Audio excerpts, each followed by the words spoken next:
하나님께서 우리에게 허락하신 말씀은 사사기 21장의 말씀입니다. 사사기 21장 봉독은 16절에서 25절 하도록 하겠습니다. 16절에서 25절 제가 세 번역으로 읽을 텐데요. 가능하신 분들 합독하면 좋겠습니다. 그때의 회중의 장로들이 걱정하였다. 베냐민 지파 가운데서 여자들이 다 죽었으니 이제 우리가 어떻게 하여야 살아남은 남자들에게 아내를 짝지어 줄 수 있겠습니까? 그들이 또 말하였다. 베냐민 지파에서 살아남은 남자들에게도 유산이 있어야 이스라엘 가운데서 한 지파가 없어지지 않을 것입니다. 그러나 이미 이스라엘 자손이 자기 딸을 베냐민 사람과 결혼시키는 사람은 누구든지 저주를 받을 것이라고 맹세하였으니 우리는 아무도 우리의 딸들을 그들과 결혼시킬 수 없습니다. 그래서 그들은 한 묘안을 생각해냈다. 그렇다. 실로에서 해마다 열리는 주님의 축제가 곧 다가온다. 실로는 베델 북쪽, 르보나 남쪽, 베델에서 세겜으로 올라가는 큰 길 동쪽에 있다. 그리고 그들은 베냐민 자손에게 이렇게 지시하였다. 당신들은 가서 포도원에 숨어서 살피다가 실로의 처녀들이 춤을 추러 나오면 포도원에서 달려나와 그 실로의 처녀들 가운데서 하나씩 붙들어 아내를 삼아 베냐민 땅으로 돌아가시오. 그들의 아버지들이나 오라버니들에게 우리에게 와서 시비를 걸면 우리가 그들에게 전쟁해서 여자를 잡아다가 아내로 삼듯 여자들을 빼앗아 온 것이 아니니 딸들을 그들의 아내로 삼도록 하여 주시오. 또 당신들이 딸들을 그들에게 준 것이 아니니 당신들이 맹세한 것을 스스로 깨뜨린 것도 아니요 하고 답변해 주겠소. 그래서 베냐민 자손은 그 지시대로 하였다. 그들은 춤추는 여자들 가운데서 자신들의 수효만큼 여자들을 붙들어 아내로 삼고 자기들이 유산으로 얻은 땅으로 돌아가서 성읍들을 재건하고 거기에서 살았다. 그때야 이스라엘 자손도 그곳을 떠나 각자 자기 지파와 자기 가족에게로 돌아갔다. 곧 각자가 그곳에서 떠나 자기가 유산으로 얻은 땅으로 돌아간 것이다. 그때에는 이스라엘에 왕이 없었으므로 사람들은 저마다 자기의 뜻에 맞는 대로 하였다. 아멘. 하나님의 말씀입니다. 우리가 여전히 성전 기도가 이어지고 있습니다. 예배당에 나와 함께 기도하실 수 있을 텐데요. 아무도 보지 않는 곳 나의 골방 또한 이 예배당에 조용히 나와 주님을 바라보며 기도할 때 주님이 보십니다. 그리고 주님이 기뻐하십니다. 나의 믿음을 사용하여 주님을 바라보며 기도하는 저와 여러분 되시길 축복합니다. 오늘 말씀 비극 중에 비극은 왕이 없는 삶이다 하는 메시지 함께 나누고자 하는데요. 다윗이 밧세바와 간음을 합니다. 그리고 우리아를 살인하죠. 그때 선지자 나단은 하나님의 메시지를 전합니다. 그리고 하나님의 말씀을 그대로 전하였던 나단의 메시지를 통하여 다윗은 회개하고 돌이키지요. 반면 유다 말기의 예레미야는 하나님의 말씀을 전했으나 사람들은 그 말씀을 듣고 싶지 않아 했습니다. 결국 예레미야가 톱에 썰려서 순교했다고 전해집니다. 사도행전 2장 오순절 날 마가의 다락방에서 베드로는 예수님의 십자가 복음을 그대로 전했습니다. 그가 전했던 설교는 요엘의 예언과 시편을 근거로 한 복음 설교였죠. 그리고 그는 거침없이 당신들이 예수님을 못 박았다라고 하면서 주의 말씀을 전하였어요. 그리고 그때 그의 메시지를 통하여 회개하고 돌이켜 세례받은 자가 3,000명이라고 하였습니다. 반면 사도행전 7장에 스데반 또한 유대인들에게 베드로와 거의 똑같은 내용의 복음 설교를 하였는데 이를 듣고 있던 유대인들은 이를 갈면서 돌을 들어서 스데반을 돌로 쳐 죽입니다. 자, 나단, 예레미야, 그리고 베드로, 그리고 스데반 이외에 수많은 종들의 사명이 있다면 한 가지입니다. 오직 하나님의 말씀대로 살면서 그리고 하나님이 말하라 하시는 대로 하나님의 말씀을 그대로 전하는 사명이지요. 타협 없는 복음, 목숨을 걸더라도 어느 시대를 살더라도 또 누구 앞일지라도 죽음을 불사하고 말씀을 말씀답게 지키고 전해야 하는 것, 이것이 주의 종의 사명인 겁니다. 이렇게 사명을 감당해야 할 주님의 종들이 완전히 무너진 시대가 사사 시대인 거죠. 오늘은 사사기의 마지막 장인데요. 이 오늘 본문은 사사기 19장에서부터 21장까지를 한 덩어리로 보아야 합니다. 사사기 19장은 이렇게 열려져요. 19장 1절에 이스라엘의 왕이 없던 때에, 왕이 없기는 왜 없나요? 하나님이 우리 왕이시죠. 그리고 이렇게 이어집니다. 한 레위 남자가 에브라임의 산골에 들어가서 살고 있었다. 그는 유다 땅의 베들레헴에서 한 여자를 첩으로 데려왔다. 그리고 오늘 읽은 사사기의 마지막 장 마지막 구절은 이렇게 닫힙니다. 그때에는 이스라엘의 왕이 없으므로 사람들은 저마다 각 자기의 뜻에 맞는 대로 하였다. 사사기의 마지막 스토리인 이 이야기는 끝까지 하나님의 말씀대로 살고 말씀을 전했어야 할 주의 종이 타락한 이야기로 열려져서 온 백성들이 타락한 이야기로 갈무리 지어집니다. 여러분, 주의 종들의 타락이 곧 백성들의 타락인 거죠. 너무나도 무서운 말씀인 겁니다. 너무나도 안타까운 말씀인 거예요. 19장 1절에 이 타락한 레위인은 자기 성막을 떠나서 에브라임 산지 어딘가에 삽니다. 그러면서 한 첩을 데려와 살았다고 했어요. 주의 종이 왜 주의 전을 떠나서 산지에 살고 별장을 짓고 살고 있나요? 잘못된 거죠. 뿐만 아니라 주의 종이 어떻게 첩을 들여서 살 수가 있나요? 완전히 타락한 겁니다. 그리고 어떠한 일로 인하여서 그녀가 집을 나가 자기 친정 집에서 지냈다고 했습니다. 그 남편인 타락한 레위인이 그 처가에 갔을 때 그 장인이 4일 동안을 넉넉하게 대접하며 그 타락한 레위인을 붙잡아 둡니다. 이런 것으로 보아 아마 그 첩의 가문은 굉장히 부유한 가문이었던 것 같습니다. 또한 사사기 20장에 보면 이 타락한 레위인이 온 지파를 결집시킬 만큼 정치적으로 종교적으로 큰 힘이 있었던 것 같아요. 이를 통하여 성경학자들 안에 이런 해석이 주되게 이루어지는 겁니다. 이 타락한 레위인은 돈이 필요했어요. 그로 말미암아 부잣집의 딸을 첩으로 들여서 돈을 얻은 것이죠. 그리고 그 첩의 친정은 사회적인 지위와 어떠한 위치와 명예가 필요했던 겁니다. 그래서 이 타락한 레위인에게 딸을 팔아 넘기듯이 넘긴 거예요. 이 어처구니 없는 유착 관계가 이스라엘에 벌어진 겁니다. 사사기 19장에 가장 많이 번복되는 표현이 머무르다입니다. 사위를 붙잡는 이 첩의 아버지의 손에 그 타락한 레위인이 머무릅니다. 뿐만 아니라 이후에 기브아의 집에 그가 머무르게 되지요. 그가 지금 머무를 때가 아닙니다. 속히 길을 떠나서 주의 전으로 향해야지요. 레위인의 사명이 무엇입니까? 매일마다 상번제, 매일 제사를 인도하는 거예요. 뿐만 아니라 아침 저녁으로 그 전에 불을 밝혀야 합니다. 무엇보다 이 레위인은 빨리 돌아가서 안식일을 지켜야 합니다. 정말 모든 것이 무너져서 타락한 시대가 이 시대이거니와 레위인이었던 거죠. 그가 길 떠나 베냐민 지파의 땅인 기브아에 머무를 때 일이 터집니다. 아무도 환대하지 않거든요. 이 기브아 땅이. 그때 한 노인의 집에 들어가서 쉬고 있는데 기브아 남자들이 이 노인의 집을 둘러싸고 폭동을 일으킨 거예요. 방금 들어간 그 타락한 레위인 내놓으라는 겁니다. 우리가 그와 동성애 하겠다는 거죠. 기브아에는 당시 이스라엘에 만연했던 문제가 도드라져 보입니다. 먼저 방문객과 나그네에 대하여 아무도 환대하지 않았어요.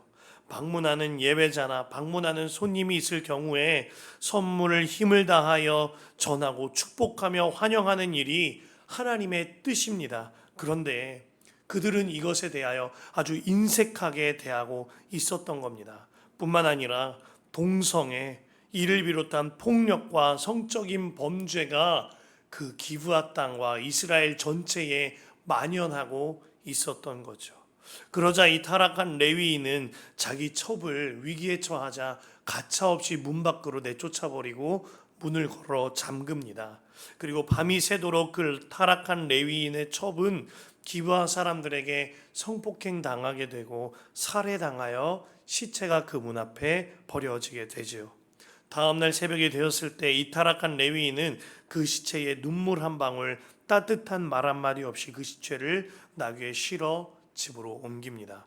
그리고 그 집에서 이 타락한 레위인이 그 시체를 12토막을 내어서 모든 이스라엘의 지파에 보냅니다. 내 첩이 이런 끔찍한 일을 당했으니 이에 대하여 피해 보복을 해달라는 거예요. 그런데 이 장면 이후에 20장 4절에서 7절을 보면 그 타락한 레위인의 얄팍한 가짜 뉴스가 기록되어 있죠. 내가 한 모든 짓은 다 빼놓고요, 마치 자신이 전적인 피해를 당한 것처럼 신실하게 살았는데 기브아 사람들의 큰 변고를 당한 것처럼 말하고 있습니다. 여기에는 내가 자존심을 상했어, 내 첩을 잃은 그 안타까움은 온데간데 없고 내 자존심이 상했으니 나를 위해 싸워줘 하는 무시무시한 메시지가 들어있는 거죠. 자, 레위인의 삶도 타락했습니다. 또한 시체를 만지지 말라는 율법은 고사하고 시체를 토막내며 율법을 지키는 것도 타락하였습니다. 더군다나 레위인의 메시지도 타락한 거예요. 완전한 종교 지도자의 타락, 이것이 19장에서 20장 초반부까지의 내용입니다. 사사기 19장에서 21장 묵상하는데 처음엔 막 마음이 쉽지가 않아요. 화가 납니다. 이렇게 끔찍한 엽기적인 일이 벌어질 수 있느냐 하는 마음이 드는 겁니다.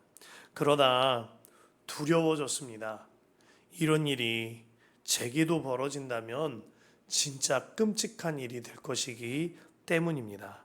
제가 만일 맨날 매일마다 교회를 비워두고 여기저기 다니면서 여러 모임들이나 기웃거리고 돌아다닌다면, 죄 가운데 머물듯이 사람 가운데 머물러 다닌다면, 제가 음란에 빠져 살고 탐욕에 빠져 지내며 내 소견에 오른 대로 엉망진창으로 살아간다면 저는 타락한 종이죠.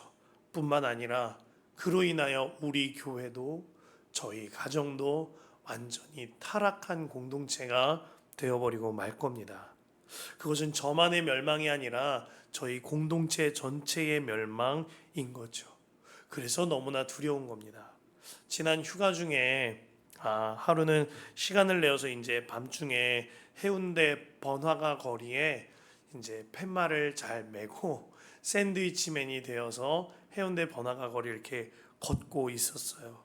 기도하면서 거리를 걷는데 한 분이 저에게 다가오더니 그러는 거예요. 아멘, 할렐루야 이러고 지나가시는 겁니다. 그런데 그 걸음걸이는 전형적으로 휘청이고 있었고 그 얼굴은 붉게 달아올라 있었습니다. 술에 취해서 조롱조로 이렇게 말씀하셨던 거예요.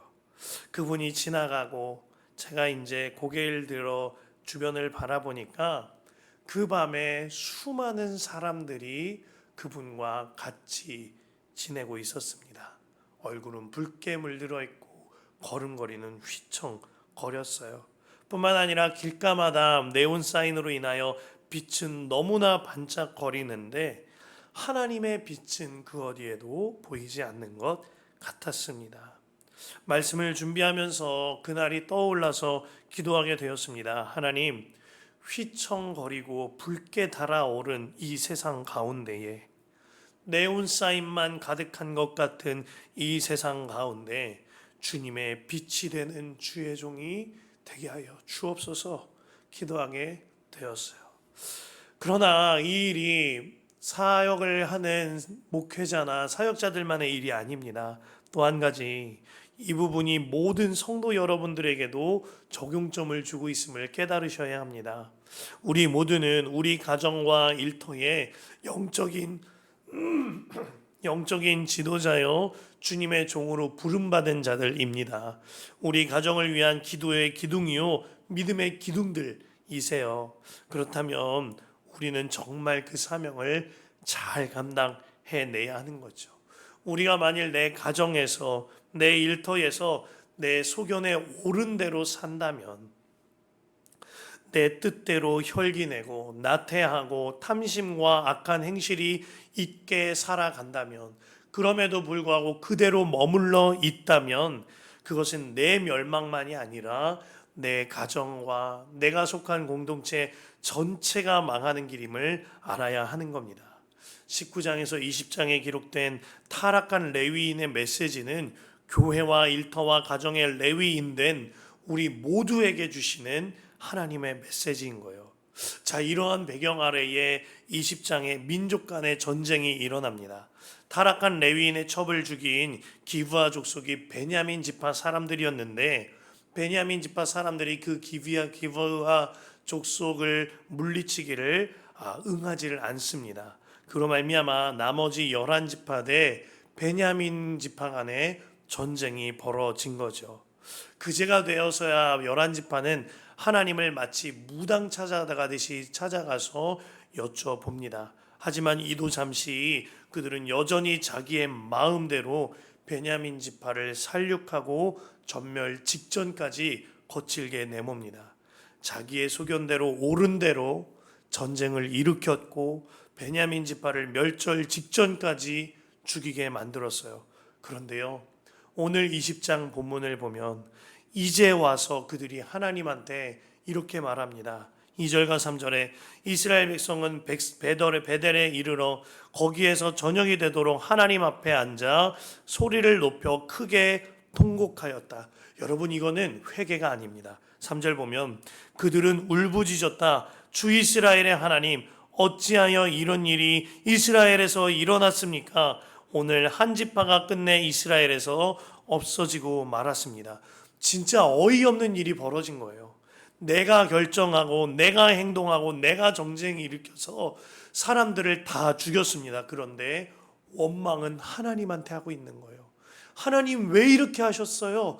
이런 짓을 하고 있는 겁니다. 그러면서도 더욱더 황당하고 기가 찬 건 4절에 보면 그들이 종교적인 행위는 그대로 하고 있다는 겁니다. 4절에 다음날 아침이 되자 백성은 일찍이 일어나 거기에 한 제단을 쌓고 번제와 화목제를 드렸다 했습니다. 내 마음대로 전쟁 일으키고 내 마음대로 살육한 뒤에 하나님한테 원망하고 뿐만 아니라 하나님 앞에 제사는 또 합니다. 내 마음대로 혈기 부리고 수없이 욕하고 탐심 부리고 음란하고 마음 가운데 미워하고 죽인 다음에, 그런 다음에 하나님 앞에 나와 제사는 하고 있는 거예요. 깨달아야 합니다. 이러한 악한 삶 가운데 드리는 제사는 하나님께서 짐짝처럼 여긴다고 하셨어요. 이사야 1장 13절에서 15절에 하나님이 이렇게 말씀하십니다. 다시는 헛된 재물을 가져오지 말아라. 다 쓸모없는 것이다. 분향하는 것도 나에게는 역겹다. 초하루와 안식일과 대회로 모이는 것도 참을 수가 없다. 거룩한 집회를 열어놓고 못된 짓도 함께하는 것을 내가 더 이상 견딜 수가 없다. 나는 정말로 너희의 초하루 행사와 정한 절기들이 싫다. 그것들은 오히려 나에게 짐이 될 뿐이다. 그것들을 짊어지기에는 내가 너무 지쳤다. 너희가 팔을 벌리고 기도한다 하더라도 나는 거들떠보지도 않겠어. 너희가 아무리 많이 기도한다 하여도 나는 듣지 않겠다. 너희의 손에는 피가 가득하다. 하나님께서 이렇듯 말씀하신 역겹고 무거운 짐과 같은 제사를 사사기의 백성들이 드리고 있는 겁니다. 깨달아야 합니다. 중요한 건 종교적인 행위가 아니에요. 깨달아야 합니다. 중요한 건 예배야 나와 앉아있고 예배에 대한 행위가 아닙니다. 중요한 건 예배자의 삶인 거예요. 진짜 중요한 건 예배자의 마음의 중심인 것입니다. 이렇게 모양뿐인 예배를 해두고 그들이 어떻게 한 줄 아십니까? 그 이후에 또 살육을 행합니다. 그들이요, 길르한 야베스 사람들이 이 전쟁에 참여하지 않았다는 이유로 그들을 모두 죽이고 남자와 한 번이라도 동침한 여자는 모두 죽입니다. 그리고 동침하지 않은 여자들만 살려두어요. 정말 악이 극에 달한 거죠. 그리고는 베냐민 지파에 이제 사람이 얼마 남지 않았다 하더니 그들 안에 좋은 계책이랍시고 이야기를 하는 것이, 야, 그러면 저 약골 실로 사람들에게 가서 여자들을 납치해 오자. 그리고 그들을 베냐민에게 주어라. 베냐민 사람들아, 실로에 있는 여자들을 납치해서 너희들 마음대로 하여라. 그리고 자손을 불려라. 이런 짓을 행하고 있는 겁니다. 그들이 하는 일을 보고 있으니 지난해 10월 7일에 무장 세력 하마스가 이스라엘 향해 테러했던 일이 떠오르죠.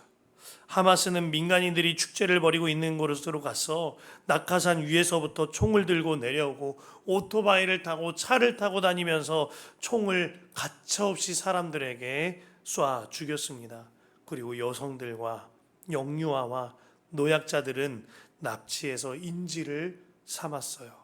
그 일을 보면서 개탄을 금치 못하였는데 그 일보다 더 심각한 일이 말씀에 기록되어 있는 겁니다.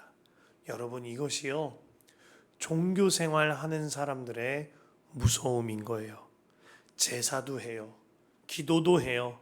말씀도 봐요. 하나님 바라보지 않고 말씀대로 살질 않아요. 그러면서도 나는 잘하고 있어. 나는 이 부분을 아주 잘하고 있어 하면서 삽니다.